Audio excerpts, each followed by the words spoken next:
उत्तराखंड में इतनी अराजकता है, इस बात का अंदाजा अभी तक नहीं था।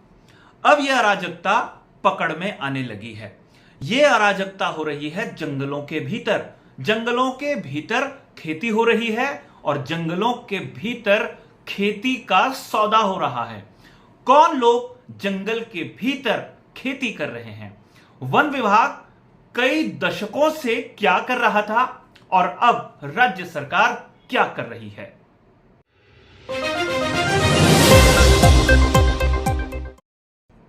नमस्कार, मैं हूं मनमोहन भट्ट। उत्तराखंड में पिछले कुछ महीने से एक अभियान चलाया जा रहा है।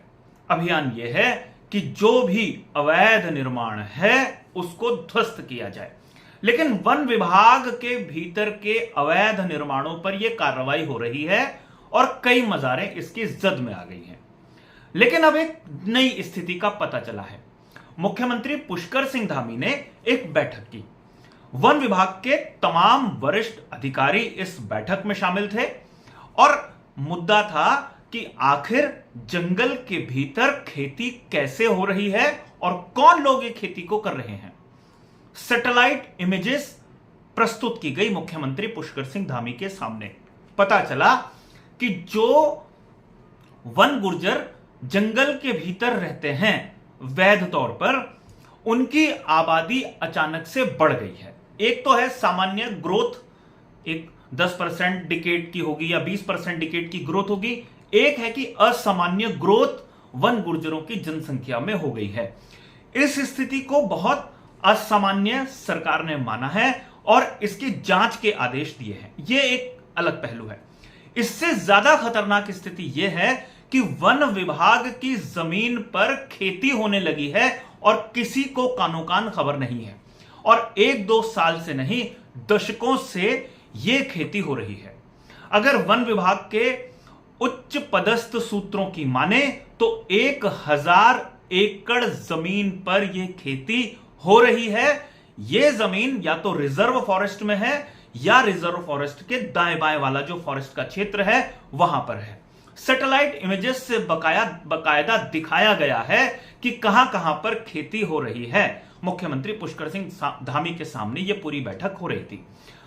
जब प्रारंभिक जांच की गई तो पता चला कि कुछ लोग बाहर से आकर यह खेती कर रहे हैं। बटाई पर खेती करने की एक परंपरा हिंदुस्तान में सैकड़ों साल से रही है। जिसके बड़े बड़े खेत होते हैं वो खुद खेती नहीं करता, बटाई पे खेती दे देता है और वो ही करने की कोशिश उत्तराखंड में हुई है। अब वो कौन लोग हैं जिन्होंने ये खेती बटाई पे दी है? बाहर से कौन लोग आए हैं जो ये खेती कर रहे हैं? इसकी अब पूरी जांच पड़ताल होनी शुरू हो गई है।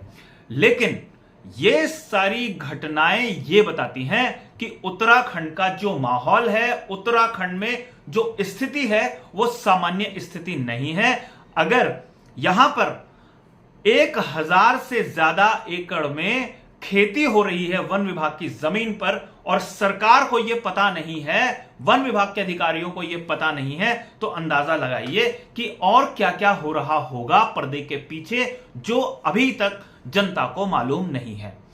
अब नींद ऐसा लगता है थोड़ी सी टूट गई है और अब इस पर कार्रवाई होनी शुरू हो गई है।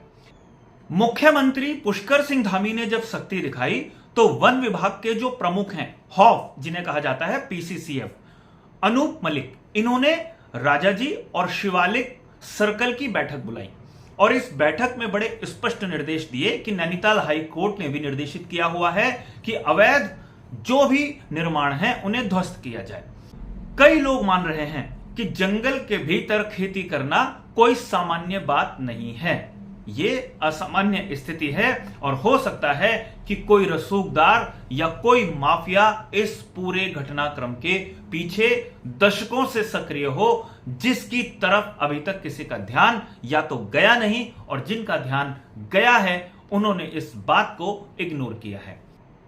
वन विभाग में जो भी अतिक्रमण से संदर्भित कार्रवाई हो रही है उसके लिए बकायदा एक नोडल अधिकारी को नियुक्त किया है।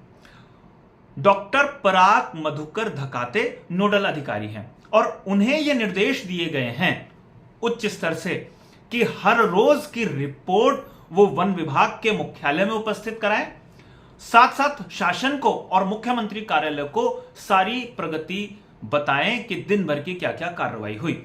इससे यह तो अंदाजा लगता है कि जंगल के भीतर के जो भी काम हैं उस पर सरकार की अब पैनी नजर है। लेकिन क्या वाकई में अभियान पूरी तरीके से सफल हो पाएगा, यह देखना काफी महत्वपूर्ण है। क्या वाकई में जो अतिक्रमण हुआ है उस पर कार्रवाई हो पाएगी, इस पर अभी संशय इसलिए है क्योंकि पिछले कुछ हफ्तों में जिस तरीके से बारिश का कहर उत्तराखंड के अलग अलग शहरों में भी दिखाई दिया है, उसमें भी एक बड़ी जो बात सामने आई है वो ये है कि कई जगह फॉरेस्ट की और राजस्व की जमीनों पर निर्माण कर दिए गए हैं, अवैध निर्माण इनको भी कहा जाता है, और उन्होंने ही जो पानी का स्वाभाविक रास्ता था उसे ब्लॉक कर दिया है और इस कारण कई जगह जल भराव हो रहा है।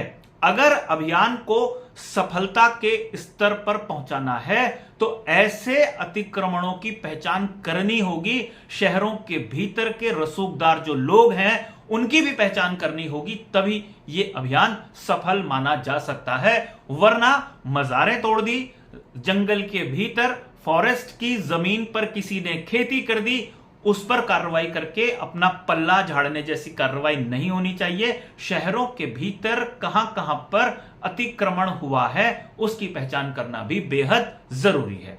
अभी के लिए साथियों इतना ही। अगली रिपोर्ट में आपसे फिर मुलाकात होगी, तब तक इजाजत दीजिए। नमस्कार।